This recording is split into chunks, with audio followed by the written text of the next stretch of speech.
내 재물과 내 소산물의 처음 익은 열매로 여호와를 공경하라. 그리하면 내 창고가 가득히 차고 내 포도즙 틀에 새 포도즙이 넘치리라. 맥주감사 주일입니다.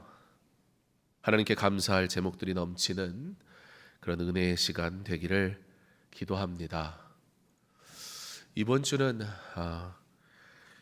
2023년 상반기가 끝나고 하반기의 시작이라서 그런가 유난히 마스크 벗고 예배드리시는 분들이 많아서 쓰셔도 돼요. 그게 이상하다는 게 절대 아니고 저는 이제 늘 이렇게 바라보니까 쓰시는 거 전혀 상관없습니다. 괜찮습니다. 근데 오늘따라 마치도 약속하신 것처럼 다들 벗으셔가지고 그래서 웃는 얼굴을 이렇게 볼 수 있으니까 설교하는 입장에서 더 좋고 감사합니다. 이와 같이 우리의 삶에는 감사할 조건들을 찾으려면 사실 너무 많아서 미처 감사하지 못하는 일들 투성이인 것 같습니다.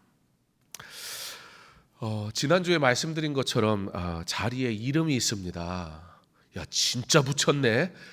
그러고 앉으신 분들도 계실 것 같은데 우리 본을 보일 책임이 있는 교역자 또 시무 장로님, 안수 집사님 그리고 시무 권사님들 이름만 붙였습니다.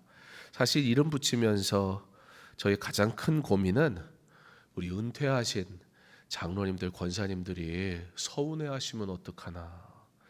이름 붙이는 걸 불편해하겠다는 생각은 안 합니다.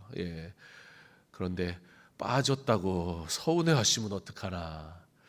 사실은 모든 분들의 이름을 다 붙이고 싶은데 그러기에는 저희 교회 예배당이 너무 작아요. 그래서 하나님 앞에 충성하고 섬기기로 서약한 중직들의 이름 붙여서 우리가 함께 기도합시다 그런 의미로 붙인 것이니까 내 이름 없다고 너무 서운해하지 않으셨으면 좋겠습니다. 10여 년 전에 벌써 20년 가까이 돼가는 것 같은데요. 제가 섬기던 부교육자로 섬기던 교회에 새로 오신 담임 목사님께서 수영로 교회 출신이셨어요.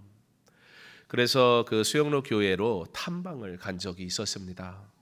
부산에 있는 수영로 교회는 성도가 한 2만 5천 명 정도 모이는 대형 교회입니다.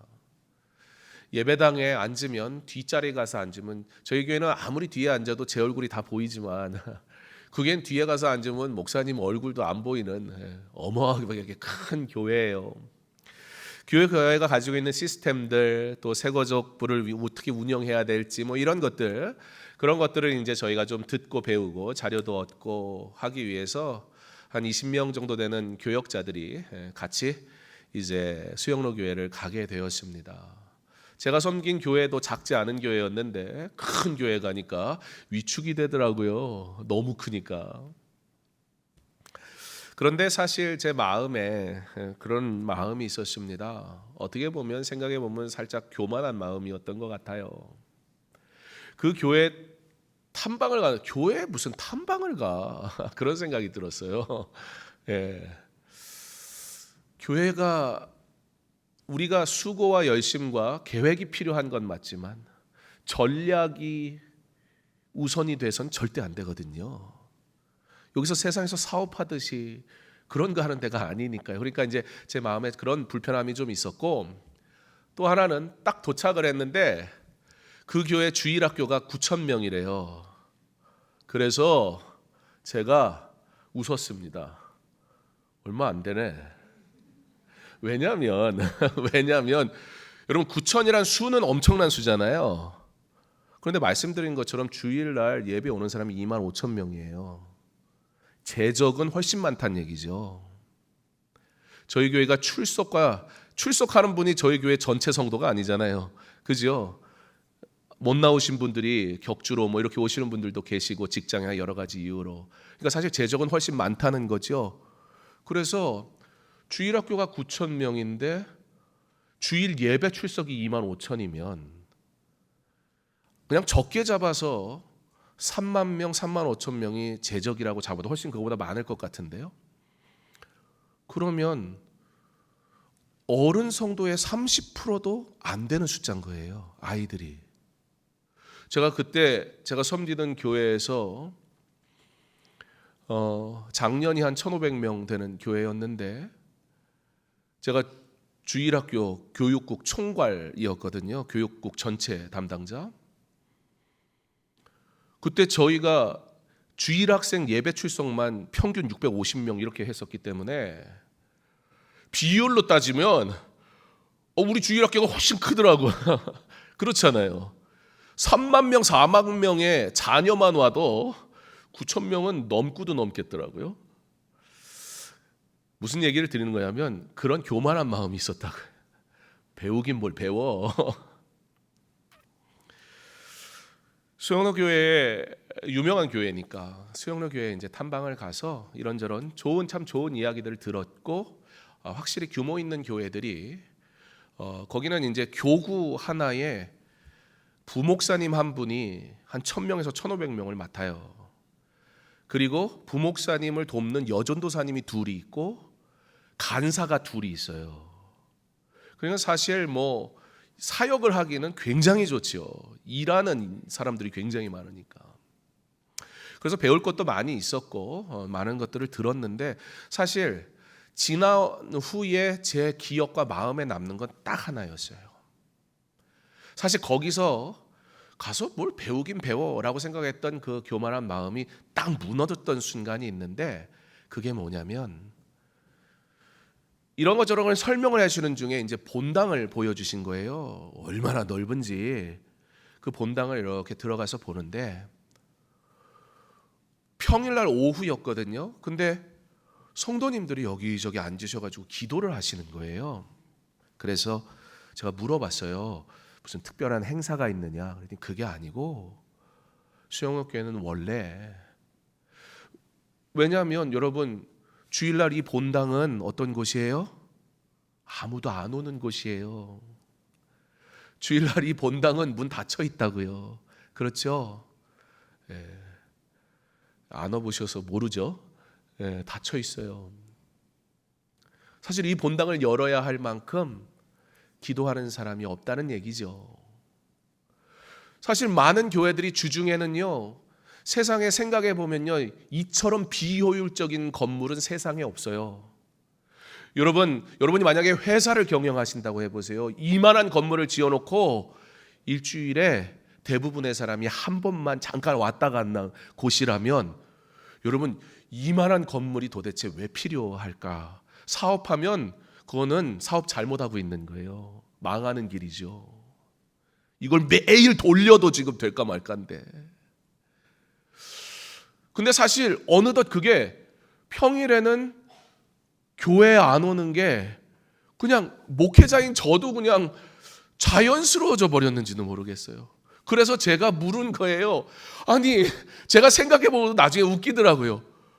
교회에 성도가 나와 기도하는 게 이것이 기도하는 아버지의 집인 게 당연한데 제가 근데 평일 오후에 왜 뭐 하는 거예요? 특별한 행사가 있어요. 제가 막 창피하더라고요. 그런 질문을 한 게.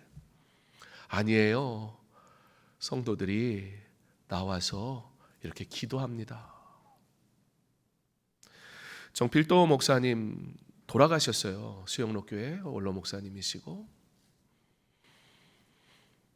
제가 개인적으로도 알고 또 제 주변 분들을 통해서 일단 아는 거죠. 뭐 제가 개인적으로 안다는 의미는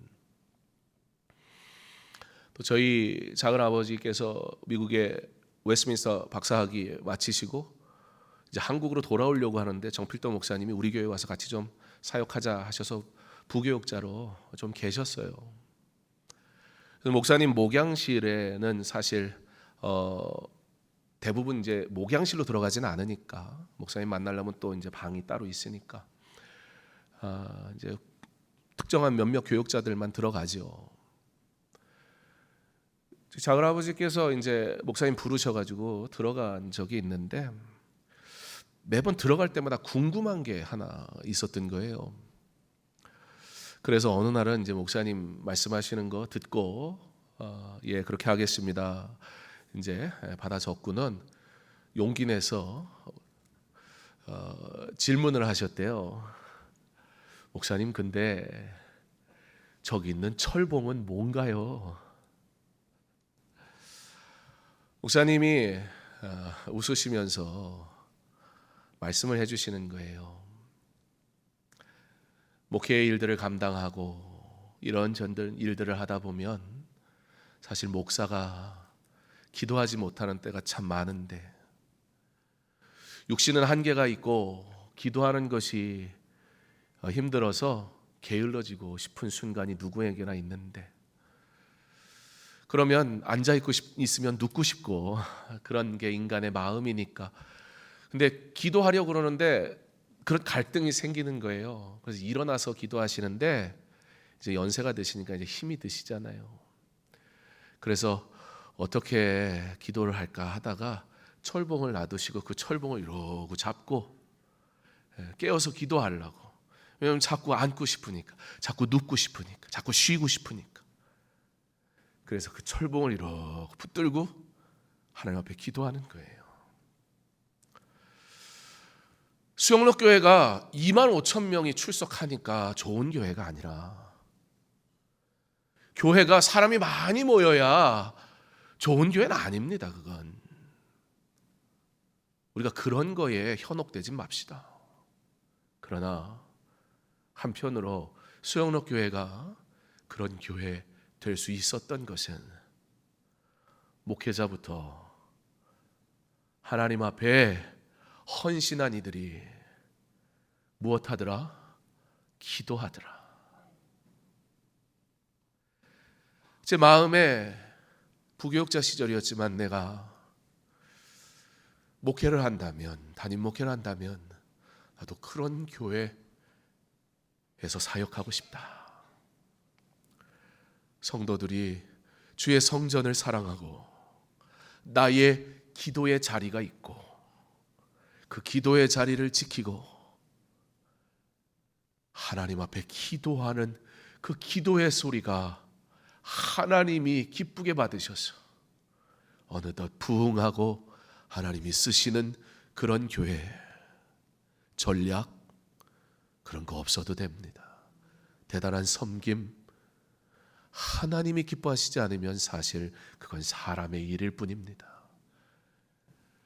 그런데 전략, 머리가 필요합니다. 섬김, 재능이 필요합니다. 그런데 유일하게 기도, 아무것도 필요로 하지 않습니다. 누구나 할 수 있습니다. 하나님은 우리에게 우리가 할 수 있는 그것으로 하나님 앞에 나오라 하셨지, 내 재능 가지고 섬기면 하나님의 기쁨이 된다라고 말씀하신 적이 없습니다. 자리가 부족해 우리 강서중학교의 모든 성도들에게 다 기도의 자리를 마련해 드리지는 못했습니다. 그러나 교회를 위해 기도하겠다는 서약을 하고 직분을 받은 중직들이 본을 보이는 마음으로 자리를 배정하였으니 나의 이름이 붙어 있다면 이것이 여러분들에게 불편함이나 부담이기보다는 교회에, 주님의 성전에 나로 기도하라 하신 자리가 있다는 것에 감사할 수 있는 믿음이 있기를 원합니다. 이번 월요일부터 금요일까지 전교인이 함께 한 주간 여름 사역과 하반기 사역을 위해 기도하는 시간을 가지려고 합니다. 특별히 우리 중직 되시는 분들이 기도의 자리를 지키는 모습을 통해 온 교회가 다시 뜨겁게 기도하는 기도의 불길이 시작되기를 소망합니다. 우리가 이 직분에 대해선 오해하지 않았으면 좋겠습니다. 세상에는 학력, 경력, 재력 등으로 자격을 얻습니다. 오래전 엄청난 시청률을 기록한 미생이라는 드라마가 있는데요. 거기서 주인공이 검정고시 출신입니다. 대학 졸업장이 없습니다. 대기업인데 어떤 전무의 추천으로 들어가게 됩니다. 당연히 사람들이 탐탁지 않아 여깁니다. 소위 낙하산이라는 거죠. 그런데 그가 어떻게 그의 재능을 나타내며 그의 어려운 삶에서 어떻게 극복하냐라는 게 드라마의 취지지만 사실 그 주인공을 미워하는 마음이 전혀 부당하게 여겨지진 않습니다. 그들도 그 자리에 오르기 위해 부단히 수고했잖아요. 그 라이센스를 얻으려고 노력했잖아요. 그러므로 세상이 말하는 학력, 경력, 재력 나쁜 거 아닙니다, 절대. 그리고 사실 누가 누군지도 모르는데 어느 정도의 기준은 반드시 있어야 할 수밖에 없습니다. 문제는 교회는 그런 곳이 아니란 말입니다. 여러분, 세상의 기준에서 교회 일하면 안 됩니다. 장로님이 학력이 많으니까 당연히 장로님 뽑히는 거 아닙니다. 학력이 적다 하여 뽑지 않지 않습니다. 그렇다면 교회는 일꾼에 대한 기준도 없나? 아닙니다. 있습니다. 그리고 그 기준은 반드시 성경적이어야 합니다. 여러분들이 임의로, 감정으로, 관계로 좋은 게 좋은 식으로 만들면 절대 안 되는 성경적 근거가 있습니다. 굳이 세상에 뒤에 이 력자를 쓰니까 학력, 경력, 재력, 그럼 교회는 무슨 력이 있을까요? 굳이 말하자면 영력이라 해야 할 것 같습니다. 근데 영력 그러면 뭔가 되게 신기한 능력처럼 느껴지니까 그런 건 아닙니다.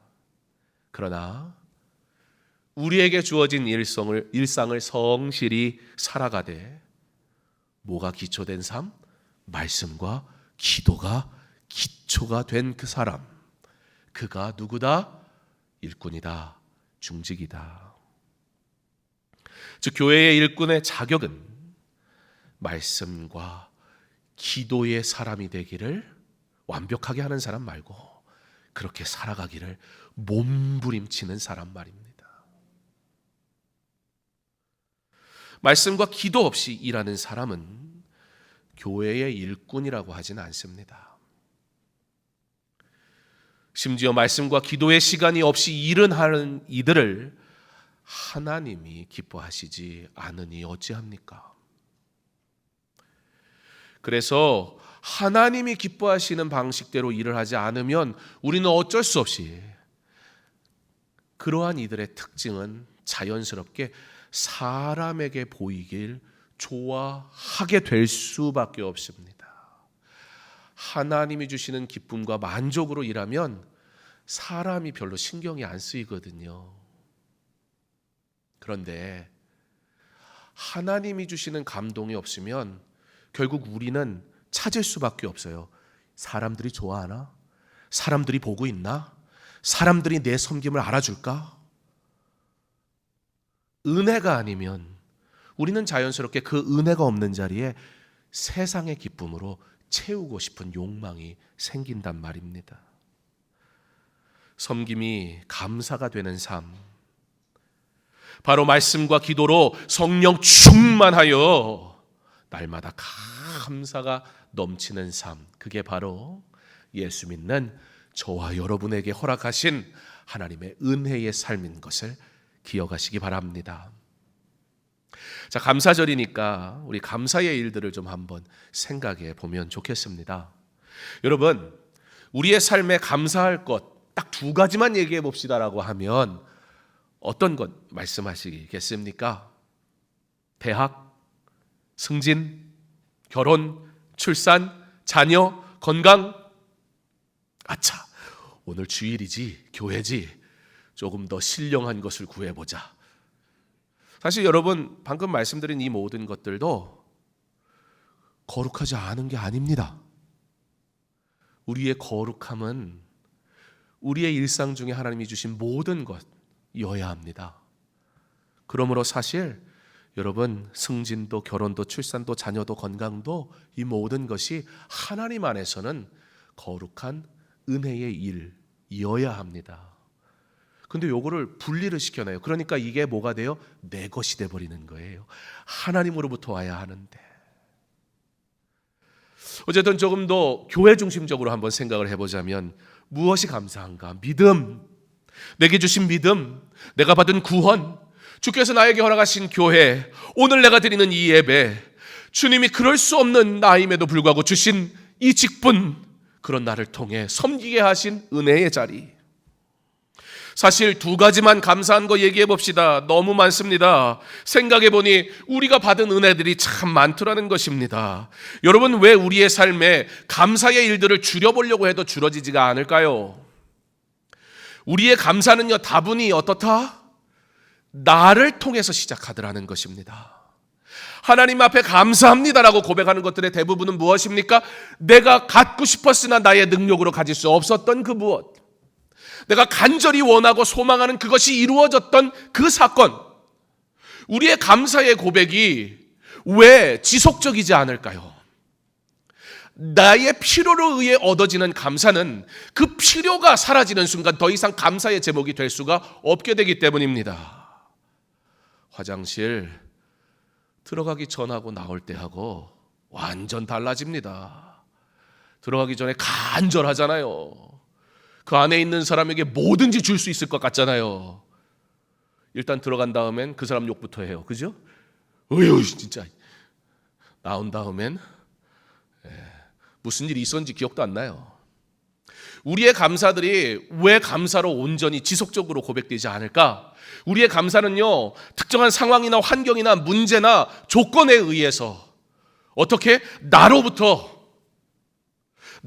시작될 것은 하나님 앞에 올려드린 기도와 찬양이어야 하는데, 나의 욕망이 이루어지는 그것들이 감사의 조건들이 되니까 그것이 이루어진 다음엔 더 이상 이미 받았는데 더 이상 간절하지 않단 말입니다. 누가 자녀를 위해 간절히 기도할까요? 지속적으로 나 힘들게 하는 자녀가 있는 부모, 그죠? 애들이 잘 나가 보세요. 기도가 잘 안 나와요. 우리의 감사는 그렇게 특정한 문제의 해결에 갇혀 있습니다. 그런데 오늘 맥주절의 감사를 통해서 하나님께서는 우리에게 무엇을 말씀하시냐? 진짜 감사가 무엇이냐? 정말 우리의 평생의 감사의 고백이 나오는 감사는 어떤 것이냐?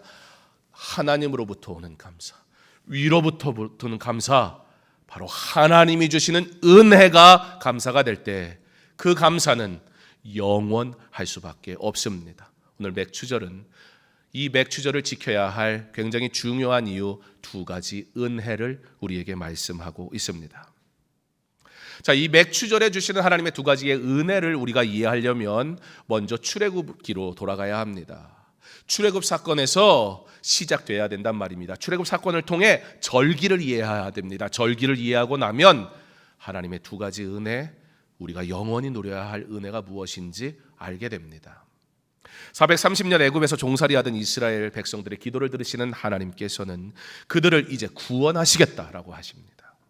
그 일을 위해서 누구를 부르세요? 모세를 부르십니다. 그리고 모세를 통해 일하실 때 어떻게 하십니까? 애굽 가운데 10가지 재앙을 주십니다. 여러분, 이 10가지 재앙 가운데 마지막 재앙이 무엇인지 혹시 기억하십니까? 장자의 죽음이었습니다. 여러분, 이 장자의 죽음은 무엇입니까? 태어난 모든 처음 난 것은 다 죽는다는 것이었습니다. 그런데 문설주에 양의 피를 바른 집은 넘어가겠다. pass over. 넘어가겠다. 지나가겠다. 어린 양 대신 예수 그리스도의 보혈이 아니고서는 우리에게는 구원이 없는 이유입니다. 어린 양에 흘린 그 피를 문설주의 바름으로 장자의 죽음, 그 어두움 가운데 죽음이 오는데 그 피로 그 피를 볼 때에 내가 넘어가리라. 이게 하나님의 약속이었습니다. 패스오버, 우리는 뭐라고 불러요? 유월절이라고 부릅니다. 그게 유월절의 의미입니다. 자, 그런데 이와 같은 유월절은 두 개의 또 다른 이름이 있습니다. 그러니까 두 개의 또 다른 이름이 나오는데, 그러니까 이 이름들을 보면 야, 이렇게 절기가 많아 그러면 안 되고, 유월절이 또 뭐다? 또 뭐다? 이거 몰라도 천국 간다 안 간다? 간다. 그게 하나님이 사랑인 거예요. 그러나 이거 알면 이 땅에서 하나님을 내가 더 깊이 알게 되니 하나님 믿는 게 행복하다. 그래서 말씀을 배워야 하는 거예요. 말씀을 모른다 하여 구원 못 받는 거 아닙니다. 걱정하지 마세요. 그러나 말씀을 알면 알수록 하나님이 어떠한 분인지 알게 되고 그 은혜가 커지니 말씀을 배우는 게 내게 유익이다는 겁니다. 자, 또 다른 이름 뭐가 있어요? 무교절이 있습니다. 그리고 또 하나는 초실절입니다. 자, 여러분 먼저 이 무교절을 설명하면, 이 무교절은 유월절 다음 날부터 시작되는 한 주간을 의미하게 돼요. 한 주가 7일이지요. 그러면 7일 안에는 반드시 뭐가 들어가게 돼 있지요? 그게 월요일이든 화요일이든 수요일이든 간에 하루 무슨 날이 있을까요? 안식일이 그 안에 있을 수밖에 없습니다. 무교절에는 뭐 하냐면 누룩을 넣지 않은, 그러니까 이스트를 넣지 않은 거예요. 빵에다 이스트를 넣지 않으면 빵이 부풀러 오르질 않잖아요. 그래서 이스트를 넣지 않는 아무 맛이 없는 그 누룩을 넣은 빵을 먹으면서 출애굽의 그 어두움 속에서 나를 구원하시고 홍해를 가르시고 지키시고 인도하시고 보호하신 하나님의 은혜를 생각하며 누룩을 넣지 않은 빵을 먹으면서 한 주간 구원의 은혜에 감사하는 시간이 무교절이었습니다. 또 다른 이름은 뭐라고 그랬죠? 초실절. 무교절이 한 주간이니까 그 안에 당연히 안식일이 들어가겠고, 여러분 안식일은 지금의 주일이 아닙니다. 굳이 요일로 따지면 언제예요? 토요일이지요. 바로 이 안식일 다음 날이 초실절입니다. 그럼 이 초실절은 언제부터 지켰냐? 초실절의 의미를 알 필요가 있습니다. 초실절은 처음 열매를 하나님 앞에 드리라는 명령과 함께 지켜지기 시작한 절기인데요. 그러므로 430년 출애굽 생활을 하고 나서 40년 동안 광야 생활을 하잖아요. 광야 생활에는 성전이 아니라 성막이었습니다. 우리말로 하면 텐트. 텐트는 뭐 하는 거예요? 접었다 폈다 하는 거예요. 왜요? 이동해야 되니까. 이동을 해야 되기 때문에 이스라엘 백성들은 농사를 지을 수가 없었고, 또 광야는 농사를 지을 만한 조건도 아니었고, 그러면 하나님께서는 만나와 메추라기로 그들에게 날마다 공급하셨고, 그런데 하나님이 주시는 것을 오늘 받아가지고 욕심을 부려가지고 그거를 몰래 갖다 놓으면 다 부패해버렸어요. 썩어버렸어요. 그러나 언제만 안 썩었어요? 안식일 때는. 안식일은 일하지 말라 하셨기 때문에 하나님께서 썩지 않게 하시고, 그러므로 그들에게 기적을 보여주시면서 공급하시면서 하나님의 은혜를 경험하게 하셨고, 이제 가나안 땅으로 들어가게 되니 하나님께서 날마다 공급하시던 만나와 메추라기는 가나안 땅에 들어가는 순간 끊어져 버렸어요. 그리고 이제는 그 땅에서 자라는 곡식을 먹음으로 하나님께서 자라게 하신다, 하나님께서 공급하신다, 광야나 가나안 땅이나 다 하나님의 공급하시는으로만 사는 것이라는 사실을 알게 하시려고 초실절의 예물을, 처음 열매를 하나님께 가져와 하나님께 영광을 돌려라 라고 하나님이 명령하셨다는 것입니다. 자, 이렇게 유월절, 무교절, 초실절 같은 이름이지만 중요한 목적을 가지고 있는 이름들입니다. 여기까지가 뭐다? 유월절이다. 그런데 이 유월절, 바로 문지방의 피를 보고 죽음이 넘어간 후에 이제 이스라엘 백성은 날이 밝으니까 그날로 애굽을 탈출해서 나가게 되는데요. 유월절 다음 날이 뭐라고 그랬죠? 초실절이라고 말씀드렸죠. 이 초실절을 기점으로 애굽에서 나와가지고는 하루, 이틀, 3일 쭉 세다 보면 7일이 돼요. 그지요? 이 7일이 총 7번, 77에 49. 그래서 77절. 그리고 이 49일을 마치고 50일이 되는 날, 이 날을 우리는 오순절이라고 합니다. 5, 5, 열순. 그럼 여러분들 생각할 때에 49면 49지 왜 50을 카운트하지라고 생각하실 수가 있어요. 이스라엘의 시간법이 달라서 그렇습니다.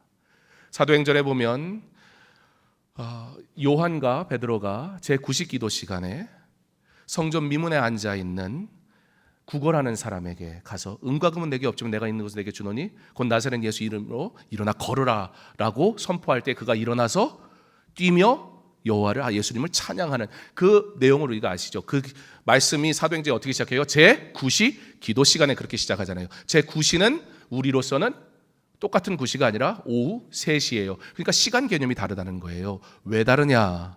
오늘이 7월 2일이잖아요.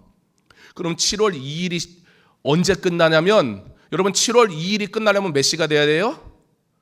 12시가 밤 12시가 돼야 되잖아요. 근데 이스라엘은 그렇지가 않아요. 해가 지는 시간. 그래서 저녁 6시. 그러니까 7월 2일이 저녁 6시로 끝나요. 그러면 해가 지고 나면 7월 2일이 아니라 뭐다? 7월 3일인 거예요. 그러니까 1월 14일 날 어두운 때에 그 문지방에 피를 바르고 넘어간 후에 1월 14일이 이미 그리고 나서 다음 날 아침이 돼요. 우리식으로 하면 다음 날 아침인데 이스라엘 시간 개념은 같은 날이에요. 그죠? 그러니까 그 같은 날에 근데 하루를 살잖아요. 그러니까 하루를 살면서 자연스럽게 50일이 되는 거예요. 49일이 되고 저녁 6시가 지나고 나면 이제 50일이 된다고요. 그래서 50일 오순절을 기념하는 거예요. 자, 이거를 이해 못하면 천국에 간다 못 간다? 간다. 무슨 말인지 모르겠다. 아무 상관없어요. 괜찮습니다. 나중에 다시 또 들으세요. 근데 이거 3부 때밖에 시간 얘기는 3부 때밖에 안 했는데 3부 때는 뒤에 예배가 없거든요. 제 마음이 나는 일찍 끝나고 싶다. 그럼 2부에 오시면 그래서 오순절 5, 10순 그래서 오순절 이렇게 됩니다. 몰라도 되는데 왜 저렇게 얘기하나? 이게 왜 중요하냐?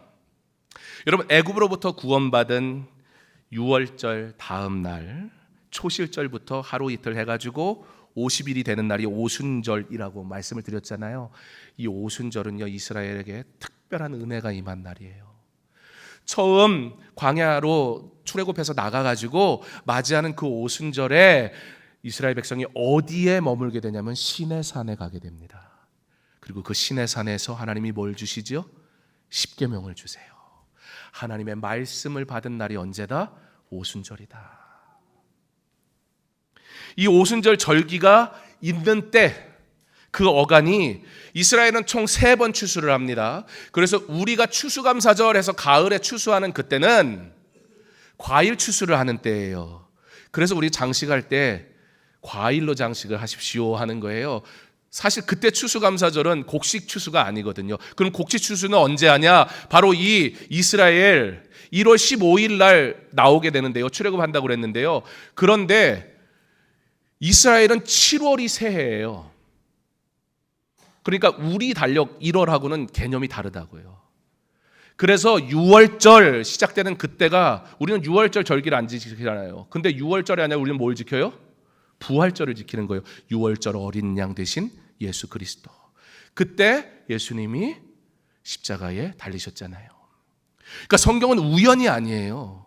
성경의 흐름과 절기를 이해 못하면 말씀이 이해가 안 된다고요. 여러분 성경에 대한 바른 이해, 하나님에 대한 바른 인식이 없이 세상 사람들이 3장 9절과 10절만 그냥 읽는다고 해보세요. 제가 읽어드릴게요. 내 재물과 내 소산물을 처음 익은 열매로 여호와를 공경하라. 그리하면 내 창고가 가득히 차고 내 포도즙 틀에 새 포도즙이 넘치리라. 여러분 예수를 안 믿고 하나님으로부터 공급받는다는 믿음의 고백이 없는 사람이 이 말씀을 읽으면 어떻게 읽을까요? 돈 먹고 돈 먹기 아닙니까 이거? 너 내놔. 투자해봐. 내가 더블로 줄게. 지금 그 소리잖아요. 그리고 실제 한국교회 부흥의 시간에 어두운 이면이 있다면 바로 이와 같은 기복신앙이 우리 안에 넘치고 넘쳤다는 겁니다.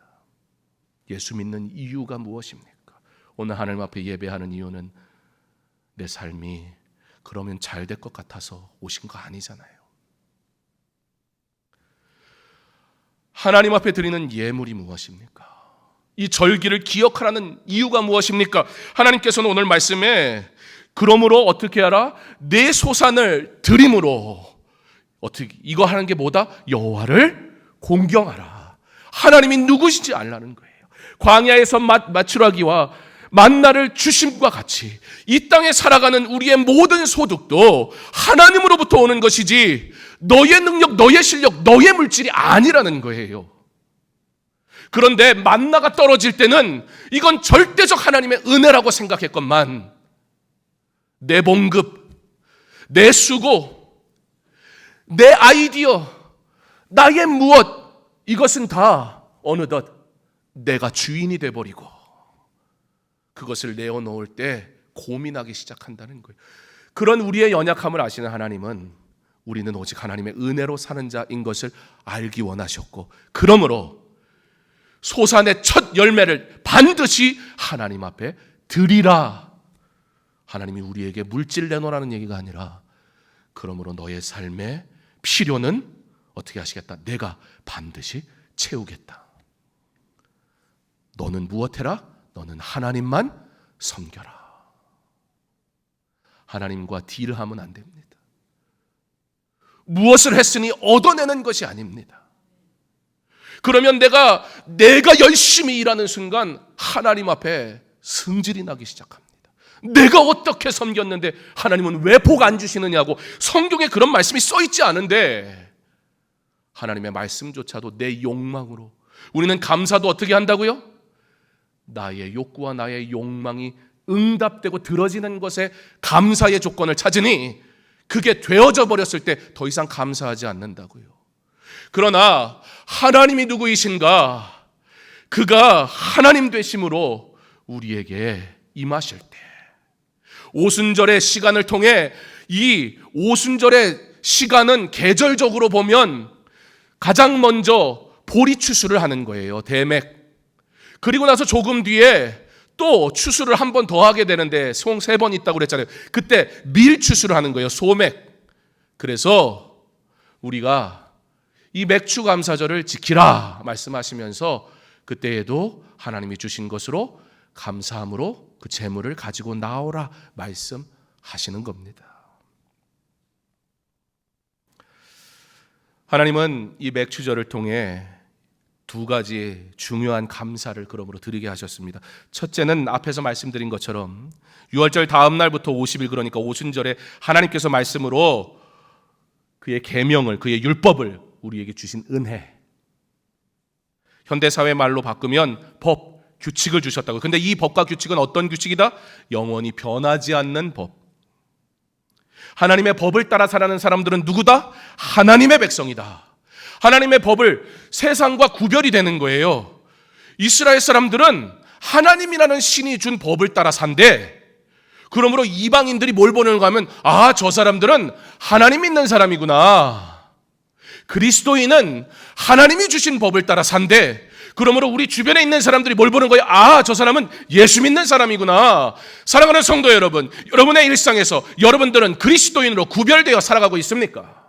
하나님의 구원은 원하는데, 하나님의 은혜는 바라는데, 하나님의 복은 구하는데, 그러나 하나님께 구별된 삶은 어디에 있습니까? 솔로몬의 성전이 화려한 재료 때문에 성전이 된 것이 아닙니다. 물론 재료 자체가 저 레바논에서 다윗이 친히 공수해 온 백향목과 같이 귀하고 귀한 것으로 지은 것 맞지만, 그러나 성전을 다 지어놓고 그 성전이 정전될 수 있었던 이유가 무엇이었습니까? 지난 시간 우리 말씀을 통해 보았지요. 바로 지성소에 언약궤가 들어왔을 때 그 언약궤 안에 무엇만 있었다고 했습니까? 바로 시내산에서 하나님이 이스라엘 백성에게 주신 영원한 계명, 바로 10계명이 그 안에 들어있으므로 말씀이 그 지성소 안에 들어올 때 바로 그것이 성전이 된 것처럼 우리 가운데 말씀이신 예수 그리스도께서 찾아오심으로 우리가 곧 성전, 주의 교회 된 것임을 믿으시기 바랍니다. 구별된 것은 당연합니다. 노력으로 하는 것이 아니라 은혜로 당연하단 말입니다. 이것이 첫 번째 은혜, 구약시대에 10계명을 주셨다라는 은혜를 이 맥추절을 통해서, 그 계절의 추수를 통해 그곳에 있는 절기에 담겨진 의미를 기억하게 하셨다고요. 그리고 두 번째, 신약시대에 주신 은혜, 여러분 사도행전 2장에 가서 보면 성령께서 언제 임하셨습니까? 오순절에.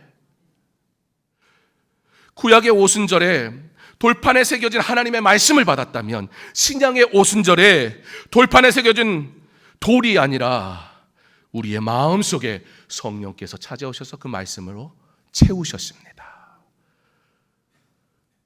그러므로 6월절은 우리가 뭘로 지켜요 지금? 우리는 부활절로 지킨다며. 왜요? 6월절 어린 양 되신 예수님. 그리고 예수님께서 부활하시고 제자들에게 찾아오시고 40일 동안 계시고, 그리고 예수님께서 땅끝까지 이르러 증인이 되라고 명령하시고 승천하신 후에 마가의 다락방에서 백신문도가 하나님 앞에 모여 기도하는 중에 사도행전의 오순절에 어떤 일이 일어나요? 성령께서 임하시는 거예요. 우연이 아니라고요. 이것은 선지자들을 통해서 말씀하신 하나님의 말씀이 그대로 이루어지는 현장이었습니다. 그러므로 오순절 성령이 임하신 날은 어떻게 보면 교회의 처음 시작이요 교회의 생일과도 같았습니다. 이와 같이 맥주절의 감사는 우리에게 분명한 두 가지 은혜를 기억하게 하십니다. 하나님께서 말씀을 우리에게 주심을 감사하라. 이 말씀이 생명이다. 이 말씀이 구별됨이다. 이 말씀으로 사는 거다. 우리가 무엇으로 그리스도인됨을 나타낼 수 있습니까? 다른 방법이 없습니다. 하나님의 말씀을 따라 살아갈 때 세상은 우리가 그리스도인 것을 너무나 당연히 할 겁니다. 다르니까. 물론 왜 저렇게 하는데라고 우리를 비난할 수도 있고 또는 바보처럼 여길지도 몰라요.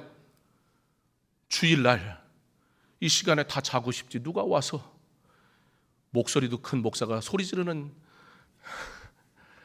그렇잖아요. 저는 마이크를 없애야 되나? 예. 잠 깨는 데는 좋습니다. 하나님의 말씀이 있으니까 주의 전에 오는 거예요. 그 세상이 보는 거예요. 그들이 긍정적으로 판단하든 부정적으로 판단하든 보는 거예요. 예수 믿는 사람은 주의를 하나님 앞에 먼저 드려. 그게 예수 믿는 사람이야. 그래서 여러분이 주일날 놀러 가면 교회 다닌다며 그러고 세상이 놀라는 거예요. 세상도 알거든요. 주일날 예배 드리러 가는 건 줄 자기는 안 가도. 근데 놀러 가 같이 막 한잔해 막 그러면 자기들이 불편해. 그러지 말라고. 예. 내가 죄져도 당신은 날 위해 기도해 줘야 되잖아요. 제가 군대에서 교회를 열심히 가니까 저를 괴롭히던 고참이 엄청 괴롭혔거든요. 예, 인천 사람이에요. 제가 인천 폄하하는 게 아니라 제 고향이 인천이에요. 그래서 저는 잘해줄 줄 알았더니 더 하더라고요. 그러면서 막 내가 인천 고향이라고 얘기했건만, 물론 5살까지밖에 안 살았지만 얼마나 힘들게 하는지 그러든 말든 제가 교회 가가지고 엄청 잤어요. 왜냐하면 막 너무 피곤한데 정말 어떻게 할지 모르겠더라고요. 제가 한 번도 교회 간다고 혼나본 적이 없는데, 그렇잖아요. 안 가면 혼나지. 근데 군대 갔더니 교회 가는 게 쉬운 일이 아니더라고요. 그래서 제가 이 불침번을 서야 되거든요. 그러면 또 이 짬밥이 안 되면 2시, 3시 요쯤에 서요. 제일 잔 것도 아니고 앉을 수도 없잖아요. 또 조금 더 자야 되고. 그러면 정말 앞뒤로 너무 괴로운 거예요. 그럼 불침번 거기에다가 특이사항 쓰는 게 있거든요. 제가 욕을 먹어도 거기에다가 기상, 제가 불침번이니까 제가 적어요. 여기다 기상, 장경헌. 처음엔 모르고 다 깨워줬어요. 마지막 불침번이. 근데 저 새벽 예배 가려고 쓴 거거든요. 나중에 야, 너 교회 가는데 나보러 깨우라고 그랬냐고. 그러면 그러고 교회 가면 얼마나 졸리고 힘들겠어요? 여러분 주무셔도 괜찮아요. 수고하고 무거운 짐진 자들 그냥 나오라 하셨으니 잠자지 마라 그러시지 않았으니까 괜찮아요. 그러나 하나님 앞에 나오십시오. 그 자리가 내 자리라는 걸 기억하십시오. 여러분들에게 부담 드리려고 또 우리 전도사님이 믿음이 커가지고 제가 이름표를 준비해 보십시오 그랬더니 이따만하게 만들었더라고요. 얼마나 마음에 드는지. 저는 그렇게 크게 만들 거라고 생각을 안 했거든요. 저 멀리서 봐도 다 보여 내 자리가. 예, 누가 알아? 예, 뭐 그렇게 하면 또 기분 나빠지니까. 예, 안 오는 데는 다 이유가 있으니 이름표가 보이거든 그분을 위해 열심히 기도하면 됩니다. 예. 하나님 앞에 그렇게 나가는 시간, 나중에는요 그 고참이요 저보고 이왕 가는 김에 자기 위해서 기도하래요. 여러분, 세상이 그래요. 자기들도 두렵거든요. 자기들도 힘들거든요. 안 그런 척 하는 거지. 근데 예수 믿는 사람이, 그 사람들은 사실 예수 믿는 사람이 예수 믿는 사람다웠으면 하는 마음이 있어요. 근데 예수 믿는 사람이 똑같이 죄 짓고 살면 그 사람들이 당황한다니까요. 쟤라도 저러면 안 되는데. 사랑하는 성도 여러분, 오늘 말씀이 우리에게 은혜가 되는 것은 하나님의 말씀이 우리에게 있고 주의 교회가 우리 가운데 있으므로 우리가 모든 것을 얻은 자 되었으니 하나님은 우리에게 그러므로 염려하지 말아라, 구하라, 찾으라, 두드리라, 내가 응답하겠다 약속하셨기 때문에, 그러므로 네가 나의 영광을 위하여 내가 너에게 준 것을 구별하여 가지고 오면, 그러면 하나님의 영광을 나타내면, 하나님을 하나님으로 인정하면 내가 이미 너에게 약속한 대로 더하여 주겠다, 복 주겠다. 하나님의 복 주심은 약속입니다. 사랑하는 성도 여러분, 맥주감사절 하나님의 은혜를, 두 가지 은혜를 생각할 때 말씀이 있고 내 삶에 기도가 있다면 걱정하지 마십시오. 그리고 하나님 앞에 기도하며 주의 은혜를 구하며 살아갈 때 하나님께서 약속하신 복을 반드시 우리에게 주실 줄 믿습니다. 이 복을 받아 누리는 저와 여러분 될 수 있기를, 이 복을 누림으로 하나님의 영광을 나타내는 우리의 삶이 될 수 있기를 주님의 이름으로 축원합니다.